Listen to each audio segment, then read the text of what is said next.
22,000 కాంట్రాక్టుకు 22,000 ఓట్ల మెజారిటీ ఇచ్చి మీరు గెలిపిస్తే తాకట్టు పెట్టినందుకు ఈ ఉప ఎన్నికలు వచ్చినాయని చెప్పి నేను ఈ సందర్భంగా మిత్రులకు తెలియజేస్తున్నా. మిత్రులారా, ఇవాళ ఆలోచన చేయండి. ఈ ఎన్నికలలో కేసీఆర్ దొడ్లో 100 గాడిదలు ఉన్నాయి.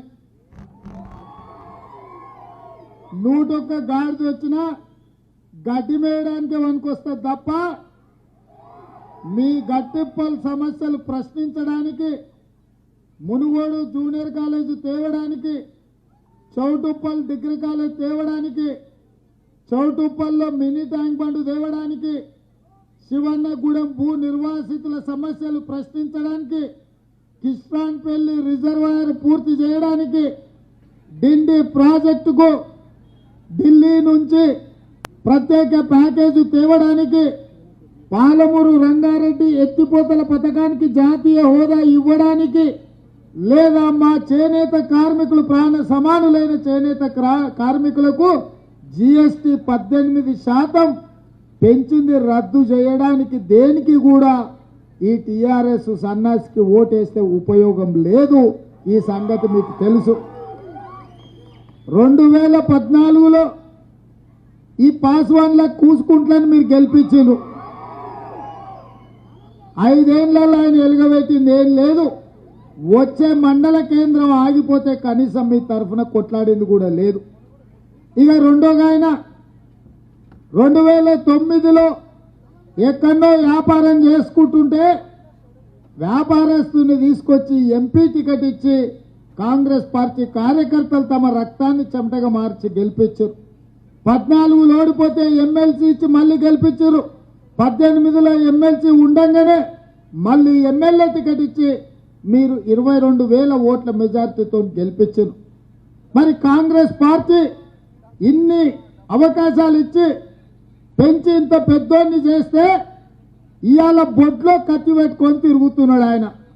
ఏమంటాడు ఆయన? కాంగ్రెస్ను చంపేస్తా, కాంగ్రెస్ను బొందబెడతా, నా బొడ్లో కత్తి ఉందని అంటుడు. నేను అడుగుతున్నా ఈ గట్టుపల్లి యువకులని, ఈ మునుగోడు ప్రజానికాన్ని, కాంగ్రెస్ పార్టీ రాజగోపాల్ రెడ్డి గారికి ఏం అన్యాయం చేసింది? కాంగ్రెస్ పార్టీ టికెట్ ఇవ్వనన్నదా? కాంగ్రెస్ పార్టీ చేసిన నేరం ఏందో మీరు ఒక్కసారి ఆలోచన చేయండి. 2009లో ఎంపీని చేసి, 2014లో ఎమ్మెల్సీని చేసి, 2018లో నేను ఎమ్మెల్యేని చేస్తే ఇవాళ కన్న తల్లినే హత్య చేయడానికి ఒక హంతకుడు బొట్లో కత్తి పట్టుకొని తిరుగుతుంటే ఈ యువకులు ఆ వివేకానందుడు సాక్షిగా ఆ కరెంటు స్తంభానికి కత్తి కొట్టాల్సిన అవసరం లేదా? మీరు ఆలోచన చెయ్యండి. ఇంత అన్యాయం ఉంటుందా? ఇంత దుర్మార్గం ఉంటుందా? సమాజం ఇంతగా చెడిపోతే రేపు మంచికి ఎవరన్నా అండగా నిలబడతారా? మీరు ఒక్కసారి ఆలోచన చేయండి. ఇవాళ వాడమ్మి వాడు పోయిందని వీడు, వీడు పోయిందని వాడు తారుమారు పేరు నడుస్తుంది. ఇవాళ ఈ మండలంలో మీరు చెప్పండి, ఇండ్లకు గెలిచా అండ్లకు పోయి మళ్ళీ ఇండ్లకు అమ్ముడు పోయి నేను ఎత్తుకపోయారని కొత్త నాటకం ఆడుతున్నారు. ఎత్తుకపోనికే గుడికాడ పాత చెప్పులు ఆనే కుక్కొచ్చి ఎత్తుకపోయిన చెప్పనికే, ఎత్తుకపోతే పోనీకే ఉన్న సంటి పిల్లగాడ ఆకిట్లా ఆడుకుంటుండ ఆయన. అంటే ఇవాళ అమ్ముడు పోవడానికి కూడా హద్దు ఉండాలి.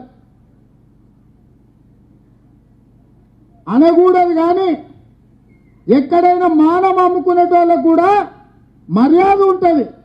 కానీ వీళ్ళకి ఆ మర్యాద కూడా లేకుండా పోయింది, మానం లేకుండా పోయింది, మర్యాద లేకుండా పోయింది. ఇవాళ రాజకీయ నాయకులు అంటే సంతలో అమ్ముడబోయే గాడిదల కంటే ఇజ్జత్ లేకుండా పోయింది. ఇవాళ వాళ్ళు అమ్ముడు పోతే ఊరంతా అమ్ముడు పోతుందా, మండలం అంతా అమ్ముడు పోతుందా, నియోజకవర్గం అంతా అమ్ముడు పోతా? ఒక్కసారి ఆలోచన చేయండి. ఇవాళ నేను చాలా గ్రామాలు తిరిగిన. హైదరాబాద్లో ఉన్నప్పుడు అక్కడి నుంచి ఇక్కడి నుంచి టీవీలలో చూసిన వాళ్ళు వచ్చి నాకు చెప్తారు, సార్ మునుగోడులో కాంగ్రెస్ ఏం లేదు సార్, ఖతం అయిపోయింది, ఖాళీ అయిపోయింది సార్, ఓడు సీసాలు ఇచ్చి కొన్నాడు, ఓడు పైసలు ఇచ్చి కొన్నాడు సార్, మీ పార్టీ ఏం లేదన్నాడు. నాకు నిజంగా అట్లుందేమో అని కొంత భయం అయింది. కానీ నా సంగతి తెలుసు కదా, ఎవ్వంతోనైనా నేను నిలబడి కొట్లాడతా. 20 ఏళ్ళ నుంచి 20 ఏళ్ల నుంచి 120 కేసులు పెట్టినా నిటారుగా నిలబడి కలబడిన కొట్లాడినా ఇక ఏమైతే అది అయింది చూసుకుందామని చెప్పి బయలుదేరి వచ్చిన 2 రోజుల నుంచి తిరుగుతుంటే అమ్ముడు అయిన సన్నాసులు పోయింది కానీ కార్యకర్తలు నికార్సుగా నిలబడి ఈ కాంగ్రెస్ జెండాను మునుగోడు గడ్డ మీద ఎగిరేస్తామని కార్యకర్తలు అందరూ కూడా కంకణం కట్టుకొని బయలుదేరితే నాకు చాలా సంతోషమైంది. ఈ కార్యకర్తల రుణం ఏమిచ్చినా కూడా తీర్చుకోలేని రుణం. అందుకే సోదరులారా, ఇవాళ ఈ రాష్ట్రంలో తెలంగాణ ఇచ్చిన సోనియమ్మకు కృతజ్ఞత చెప్పాలి అంటే తెలంగాణ ఇచ్చిన కాంగ్రెస్ పార్టీని ఇక్కడ గెలిపించాల్సిన అవసరం ఉన్నది. ఇవాళ ఇక్కడ కాంగ్రెస్ గెలిస్తేనే ఈ గడ్డకు మంచి పేరు వస్తుంది. ఇవాళ ఈ మునుగోడు గడ్డ, ఈ నల్గొండ ప్రాంతం నిజాం నవాబుల పైజామలు ఊడగొట్టి దిగంతాలకు తరిమిన చరిత్ర ఈ నల్లగొండ గడ్డకు ఉన్నది. ఇవాళ ఇక్కడున్న ఈ కమ్యూనిస్టు సోదరులకు నేను విజ్ఞప్తి చేస్తున్నా, మీరు మా సహజ మిత్రులు, మీరు రావి నారాయణ రెడ్డి వారసులు, ఆరుట్ల కమలాదేవి వారసులు, మల్లు స్వరాజ్యం వారసులు, ఓ ధర్మభిక్షం వారసులు, ఓ కొండా లక్ష్మణ్ బాపూజీ వారసులు. అట్లాంటి నల్లగొండ గడ్డ మీద ఇవాళ ఢిల్లీ నుంచి ఎవడో వచ్చి మూటలు మోసుకొచ్చి ఇక్కడున్న ప్రజల్ని, ఇక్కడున్న నాయకులు కొనుక్కుంటే ఆ పార్టీని గెలిపిస్తే ఇక సమాజంలో మంచి బతుకుతుందని నేను అడుగుతున్నా. ఇవాళ మీరు ఆలోచన చేయండి, ఈ సీటు బీజేపీ గెలిస్తే నరేంద్ర మోడీ చంద్రమండలానికి రాజు ఏం కాడు, రాజగోపాల్ రెడ్డి తెలంగాణకు ముఖ్యమంత్రి ఏం కాడు. ఆల్రెడీ అసెంబ్లీలో 3 బోడీ లింగాలు ఉన్నాయి. 3 బోడీ లింగాలకి ఇంకో కోటి లింగం జమ అవుతాడు తప్పితే అక్కడ అయ్యేదేం లేదు. ఈయన ఎమ్మెల్యే ఉన్నాడు, ఆల్రెడీ రాజీనామా చేసి మళ్ళీ ఎమ్మెల్యే అవుతా అంటున్నాడు. అసెంబ్లీలో ఏమన్నా కుర్చీ మీద కుర్చేసి కూర్చోబెడతారు, 2 కుర్చేసి కూర్చోబెడతారా? ఎమ్మెల్యే కొట్లాడేది ఉంటే కొట్లాడేది ఉండే. 6 మంది ఉన్న కాంగ్రెస్ కాదని 3 మంది ఉన్న బీజేపీలోకి పోయిండు. నాకు పెద్ద మనిషి చెప్పిండు, లావు మొనగాళ్ళు ఆడకపోతే వెనకాలంట 3 నూకుడు మొనగాళ్ళు జమ అయినరట. ఇవాళ బీజేపీ వాళ్ళ కథ గట్లుంది. నిజంగానే చేయదలుచుకుంటే నేను సూటిగా భారతీయ జనతా పార్టీ నాయకులకు సవాలు విసురుతున్నా, ఈ మునుగోడు నియోజకవర్గంలో ఈ ప్రజల ఓట్లు అడగాలి, మీరు గెలవాలి అంటే పాలమూరు ఎత్తిపోతల పథకానికి జాతీయ హోదా ఇవ్వండి. డిండి ప్రాజెక్టు పూర్తి చేస్తే మునుగోడు నియోజకవర్గంలో ప్రతి ఎకరాకు నీళ్లు వస్తాయి. 5,000 కోట్ల రూపాయలు డిండి ప్రాజెక్టుకు ప్రత్యేక ప్యాకేజ్ ఇవ్వండి. మూసి కలుషితం అయిపోయి మూసి పరివాహక ప్రాంతంలో పండించిన పంట తింటే మనుషులు సచ్చే కాలం వచ్చింది. భూపేంద్ర యాదవ్ ఆ శాఖ నీది. గండిపేట నుంచి నల్గొండ జిల్లాలో 40,000 ఎకరాలకు నీళ్లు ఇస్తున్న మూసి ప్రాజెక్టు కలుషితమై ఇక్కడ ప్రజలు, ఇక్కడ పశువులు, ఇక్కడ భూమి, ఇక్కడ గాలి, ఇక్కడ నేల ప్రజల్ని చంపుతుంటే, ఒకనాడు ఫ్లోరైడ్ చంపింది, ఇవాళ మూసి నది నీళ్లు కలుషితమై ఇక్కడ ప్రజల్ని చంపుతుంటే నరేంద్ర మోడీ మన దిక్కు మళ్ళీ చూడలే, అనా పైసా మనకి ఇవ్వలే. ఏం చూసి వేయాలి ఇవాళ బీజేపీకి ఓటని నేను మా మిత్రులను అడుగుతున్నా. నేను అడుగుతున్నా మా అక్కల్ని, ఆయన కాంగ్రెస్ పార్టీ అధికారంలో ఉన్నప్పుడు సిలిండర్ 400 ఉండే, ఇవాళ ఎంత అయింది తల్లి? 1100 కాలే? 1100 అయిన సిలిండర్ అయినందుకు బీజేపీని కోటేయాలనా? మా యువకుల్ని అడుగుతున్నా, 60 రూపాయలు పెట్రోల్ ఉండే ఆయన ఇవాళ ఎంత అయింది? 110 రూపాయలు అయింది. అందుకోసం బీజేపీని కోటేయాలనా? ఈ పక్కల్లో మా రైతులను అడుగుతున్నా, ఆయన 50 రూపాయలు ఉండే డీజిల్ ధర ఇవాళ ఎంత అయింది? 110 రూపాయలు అయింది. ట్రాక్టర్ల డీజిల్ ధరలు పెరిగి వ్యవసాయం ధర పెరిగినందుకు ఓటేయాలనా? ఎందుకేయాలి? ఇవాళ బీజేపీకి గ్యాస్ ధర పెంచినందుకేయాలనా? డీజిల్ ధర పెంచినందుకేయాలనా? పెట్రోల్ ధర పెంచినందుకేయాలనా? నిరుద్యోగం పెంచి కోట్లాది మంది రోడ్ల మీద తిప్పుతున్నందుకు ఓటేయాలనా? ఏం చూసి వేయాలని నేను బీజేపీని అడుగుతున్నా. లేదా రాజగోపాల్ రెడ్డి గారికి 22,000 కోట్ల రూపాయల కాంట్రాక్ట్ ఇస్తే ఆయన ఇంట్లో కనకవర్షం కురిసినందుకు ఇక్కడి పేద ప్రజలు ఓటేయాలనా? మీరు ఒక్కసారి ఆలోచన చేయండి. అందుకే సోదరులారా, ఇక టీఆర్ఎస్ గురించి చెప్పాలంటే ఈ పేదలకు డబుల్ బెడ్రూమ్ ఇల్లు ఇస్తాడు. ఈ ఊర్లో ఎవరికైనా వచ్చిందా? డబుల్ బెడ్రూమ్ ఇల్లు ఇస్తాను దగా చేసినందుకు టీఆర్ఎస్ వేయాలనా? దళితులకు 3 ఎకరాల భూమి ఇస్తాను మోసం చేసినందుకు వేయాలనా?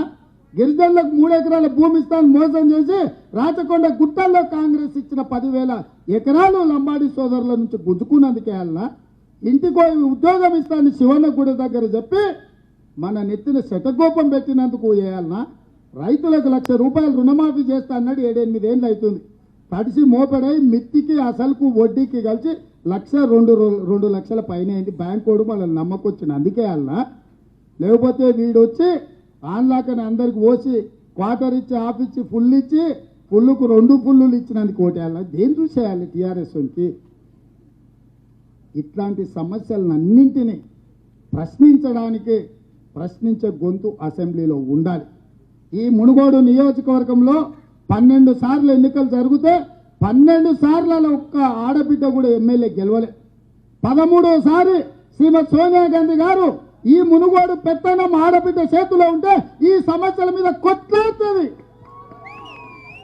మీ తరఫున అసెంబ్లీలో ప్రశ్నిస్తుందని ఆడబిడ్డకు అవకాశం ఇచ్చారు అందుకే మా ఆడపడుచులను చదువుకున్న మా చెల్లెళ్ళని నేను అడుగుతున్నా ఈ నియోజకవర్గంలో 2,30,000 ఓట్లుంటే 1,20,000 ఓట్లు మా ఆడబిడ్డలో ఉన్నాయి 55% ఓట్లు మీవే ఉన్నాయి మీ ఓట్లు మీరు 1,00,000 ఓట్లు వేసుకుంటే ఈ మునుగోడులో మీ ఆడబిడ్డ 30,000 మెజార్టీతో గెలుస్తుంది మీ ఓటు మీరు వేసుకోండి ఇంటాయన ఎక్కడైనా పోని ఎవరికన్నా అని తాగని ఊగని మిద్దెక్కి దుంకని ఏమనుకుని ఆయనతోని ఆయన ఏం చెప్పినా తలకాయ ఊపిరి బూతులకు పోయి మాత్రం హస్తం గుర్తుకు సోనియమ్మకు పాల్వై స్రవంతికి వేయండి నేను మా చదువుకున్న మా చెల్లెళ్ళని నేను అడుగుతున్నా ఇవాళ ఆడపిల్లలకు అవకాశాలు లేవు ఉద్యోగాలు వస్తలేవు రాజకీయంగా ఎదగనిస్తలేరు 2014 నుంచి కేసీఆర్ 5 ఏళ్ళు ఒక ఆడబిడ్డకు మంత్రి పదవి ఇయ్యలే ఇక నరేంద్ర మోడీకి అసలు ఆడోళ్ళంటే పడదు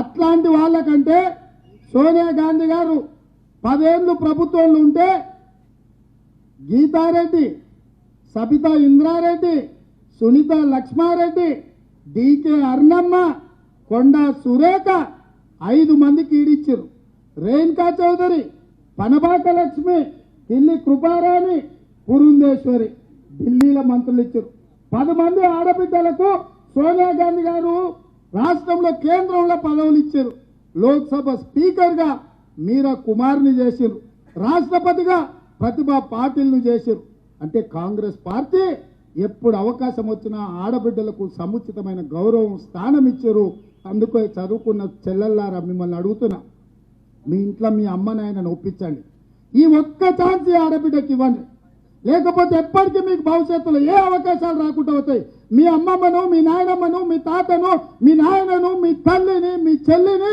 మీ సోదరుని ఈ ఒక్కసారి ఆడబిడ్డకు ఓటేయమని మీరే ఇల్లు తిరగండి మీరే పాల్వాయి స్రవంతులు మీరే రేవంత్ రెడ్లు మీరే సోనియా గాంధీలు ప్రతి గ్రామంలో కథానాయికలై మీరే కాంగ్రెస్ను గెలిపించండి మీ ఆడబిడ్డల గౌరవం నిలబెట్టే విధంగా మీ మునుగోడు ప్రజల సమస్యల్ని పరిష్కరించే విధంగా పాల్వాయి స్రవంతి కొట్లాడుతుందని మాటిస్తూ అన్ని రకాలుగా ఈ జిల్లా నుంచి నాయకత్వం వహించిన ఉత్తమ్ కుమార్ రెడ్డి గారు నేను అండగా నిలబడతాం మీకోసం కొట్లాడతాం కార్యకర్తల కష్టం వచ్చినా కార్యకర్తల మీద కేసు వచ్చినా అర్ధరాత్రి అయినా ఆదుకుంటామని తెలియజేస్తూ మీ అందరి దగ్గర సెలవు తీసుకుంటున్నా మీరందరూ సిద్ధమైనా ఓటేయడానికి సిద్ధమన్న వాళ్ళందరూ చేయి పైకెత్తి బిడికలు బిగించండి జై కాంగ్రెస్ జై కాంగ్రెస్ హస్తం గుర్తుకే మా అక్కలు కూడా చేయెత్తాలి హస్తం గుర్తుకే ధన్యవాదాలు సోదరులారా. హాయ్ ఫ్రెండ్స్, మా టుడే టుమారో యూట్యూబ్ ఛానల్ చూస్తున్నందుకు చాలా థ్యాంక్స్. మరిన్ని లేటెస్ట్ వీడియోస్ కోసం వెంటనే సబ్స్క్రైబ్ చేయండి. అలాగే ఈ బెల్ ని కూడా రింగ్ చేసేయండి. మా నోటిఫికేషన్స్ అన్ని మీ మొబైల్లో వస్తాయి. అలాగే మా వీడియోస్ మీకు నచ్చితే లైక్ చేయండి, షేర్ చేయండి, నచ్చకపోతే కామెంట్ చేయండి.